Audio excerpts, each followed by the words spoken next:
Aujourd'hui, je vous propose de découvrir le matcha. Alors, qu'est-ce que le matcha ? Eh bien, c'est une poudre de thé vert que l'on obtient à partir de jeunes feuilles de thé vert que l'on passe à la vapeur dans un premier temps et qui vont être séchées par la suite et enfin broyées et moulues très finement dans un mortier en pierre. La poudre de matcha est riche en nutriments car lors de sa récolte, on retire les tiges et les veines pour ne garder que la feuille de thé entière. Une fois la poudre de thé obtenue, le matcha est stocké dans un espace sans lumière et anaérobie, c'est-à-dire privé d'oxygène, pour préserver ses propriétés nutritives. Tout comme la méditation dont je vous parlais dans mon dernier podcast, le matcha fait également partie intégrante de ma routine quotidienne.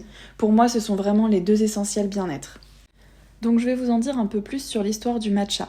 Le matcha provient du Japon où il y est produit et cultivé. En japonais, matcha signifie tout simplement poudre de thé. Ce thé exceptionnel aux multiples bienfaits est traditionnellement utilisé dans les cérémonies bouddhistes et consommé notamment par les moines depuis plus de 800 ans. À l'époque, seule l'élite et l'empereur pouvaient se permettre de consommer cette denrée qui était rare et chère. Et auparavant, le matcha était principalement utilisé en tant que médicament, mais il était aussi utilisé comme stimulant par les moines bouddhistes pour rester éveillés et concentrés pendant leurs séances de méditation qui pouvaient durer souvent de longues heures. Le thé matcha se reconnaît et se différencie des autres thés assez facilement, déjà grâce à sa texture, car à l'inverse de tous les autres thés qui sont en forme de feuilles, le matcha est lui sous forme de poudre.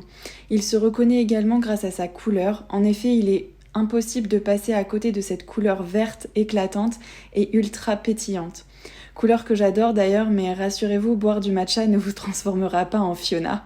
Petite blagounette pour ceux qui ont la ref. Mais si le matcha est répandu aujourd'hui, ce n'est pas pour sa couleur, mais bien pour ses bienfaits. En effet, les bienfaits du matcha sur la santé sont nombreux et c'est notamment une des raisons pour laquelle il est consommé depuis des centaines d'années en Asie. Le matcha est principalement réputé pour ses vertus antioxydantes. Il contient des molécules antioxydantes appelées les catéchines, qui sont d'ailleurs des molécules très étudiées dans la recherche contre le cancer. Il contient de la vitamine C en grande quantité et de la caféine. Avec ces trois composants majeurs, les catéchines, la vitamine C et la caféine, le matcha va permettre d'activer les phases de détoxification du corps et notamment du foie. Et il va permettre également d'améliorer la digestion.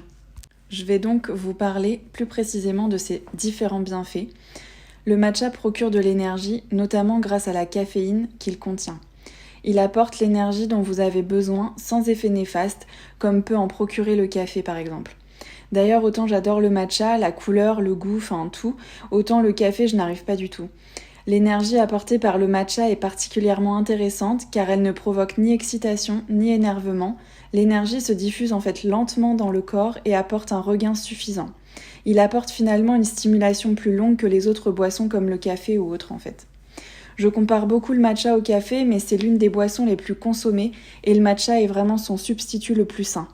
Le matcha a également des vertus anti-stress, notamment grâce à l'acide aminé, la théanine. Cet acide aminé contenu dans la poudre de thé va stimuler la production de sérotonine et de dopamine dans notre corps. La sérotonine et la dopamine sont les hormones du plaisir et du bonheur.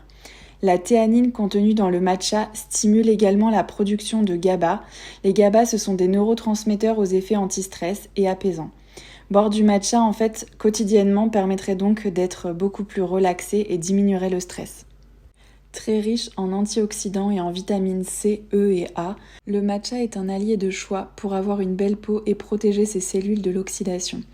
Les antioxydants permettent de lutter contre le vieillissement cutané et de protéger la peau contre les agressions extérieures telles que la pollution ou les rayons UV par exemple. Les antioxydants favorisent également le renouvellement de la peau et sa cicatrisation. Grâce aux antioxydants et aux vitamines qu'il contient, le matcha permet d'être un véritable booster du système immunitaire et permet à votre organisme de mieux se défendre contre les maladies et les infections. Pour les sportifs, il favorise la capacité d'endurance tout en aidant à la récupération. Les antioxydants contenus dans la poudre de thé permettent une bonne oxygénation des muscles et limitent la production d'acide lactique, qui est un déchet métabolique à l'origine des douleurs musculaires. Le matcha a des effets positifs sur le métabolisme. Il favorise la combustion des graisses lors d'un effort physique grâce à l'action de la caféine. Avec les catéchines présentes dans la poudre de thé, les graisses sont mieux absorbées et assimilées dans le système digestif. En fait, comme tous les thés verts, il a également un effet coupe-faim et va faciliter la perte de poids.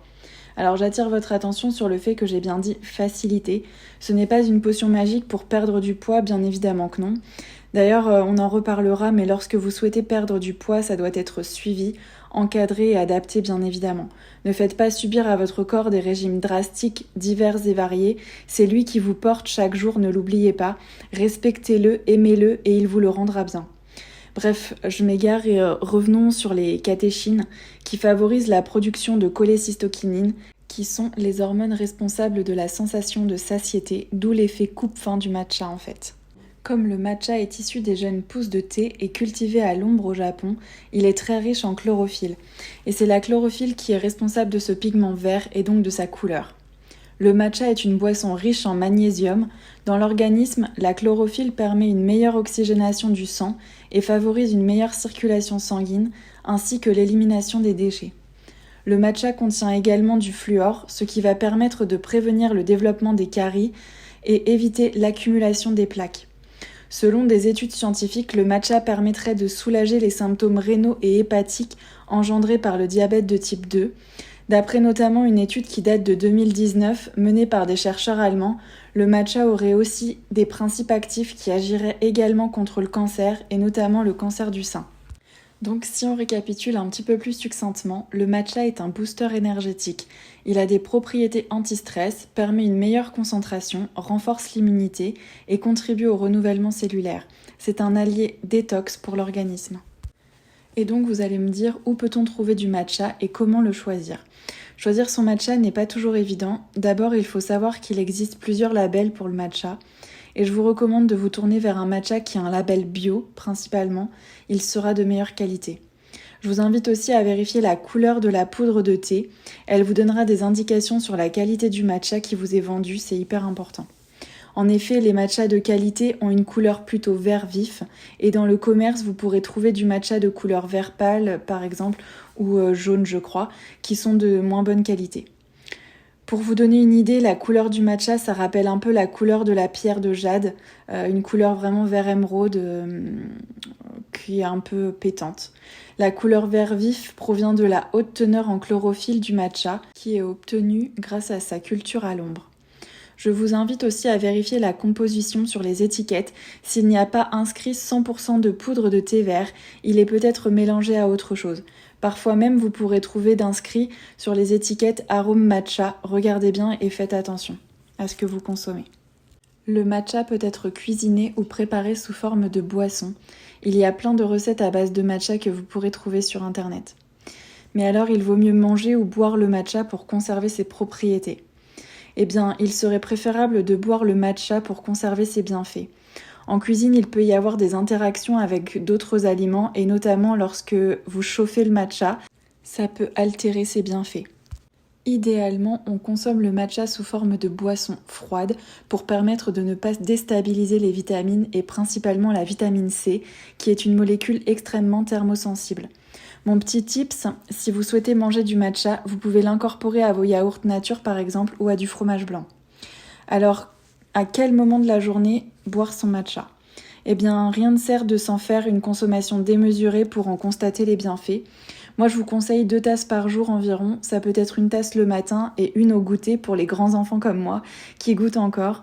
L'idéal, c'est d'en boire dans la journée et d'éviter d'en prendre le soir pour ne pas altérer la qualité de votre sommeil avec la caféine très présente dans la poudre de thé. J'espère vous avoir donné envie de vous préparer un petit matcha.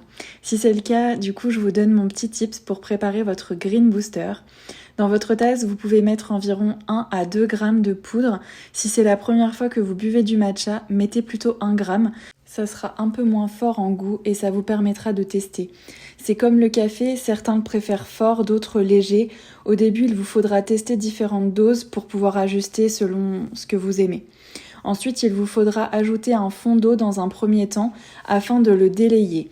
Vous pouvez utiliser un mousseur à lait ou un fouet traditionnel en bambou, c'est comme vous le souhaitez, il n'y a pas de meilleure manière pour préparer son matcha. Ça, c'est vous qui jugez, c'est vous qui voyez.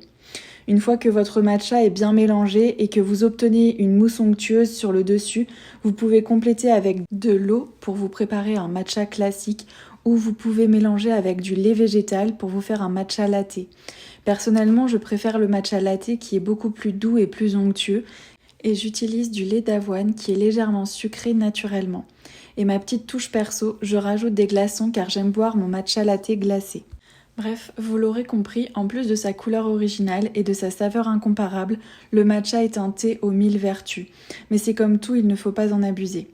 Je tiens à vous souligner que le matcha n'a pas de pouvoir magique, il doit être consommé régulièrement et surtout associé à un mode de vie sain et équilibré pour qu'il présente un réel intérêt pour votre santé et votre bien-être. Le matcha est le réflexe parfait à adopter dans votre routine quotidienne pour prendre soin de votre corps. Et n'oubliez pas, incarnez des pensées positives pour unique boussole et voguez sur les étoiles pour vous hisser jusqu'à la lune. Prenez soin de vous.